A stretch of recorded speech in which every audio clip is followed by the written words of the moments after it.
على موضوع ان الحلبة بتملى الجسم وبتملى اماكن الانوثة، بس مع حضرتك بتخسس. تعال اقول لك هي ليه بتخسس، وليه في بعض الناس الحلبة تزود الجسم، وساعات الحلبة تزود الجسم او تخسس الجسم مرة واحدة. طيب، الحلبة عبارة عن مشروب لما بيتغلي في المية بيكون فيه الياف كتير، الياف كتير.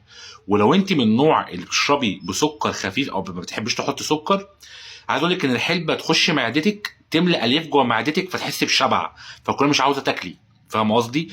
فتنظم معاكي الحلبه تنظم معاكي الهضم، وتنظم معاكي عمليه تخزين الدهون. فتلاقي بدل ما انت بتاخديه عشان تزيدي، لا، تلاقي الهضم اتحسن وحاسه بشبع عالي جدا ومش عاوزه تاكلي اصلا.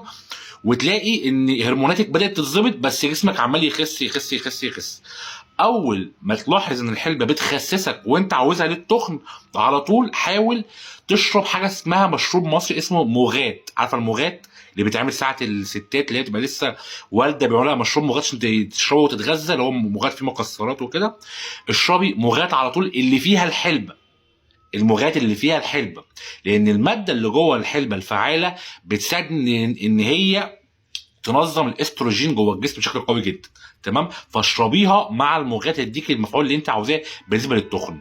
المعلومه اللي انا قلتها هنا، في بعض الناس الحلبه بتخسسهم والاكتريه بيتخنوا بسببها، بس الحلبه من النوع اللي فيها ماده جيلاتينيه بتملى المعده. تمام، ممكن تعملي بحث عن الحلبه، اسالي فيها ChatGPT هل الحلبه بتخس ولا بتتخن، هيديكي مقال كامل تقعدي تقريه، هتفهمي الحلبه ده بيتعمل ازاي، وازاي يديك الوصف الدقيق اللي تشربيه بالطريقه اللي يكون مفيد ليكي، وعلى حسب رغبتك او على حسب جسمك بيتعامل ازاي معاه. بس كده، والسلام عليكم.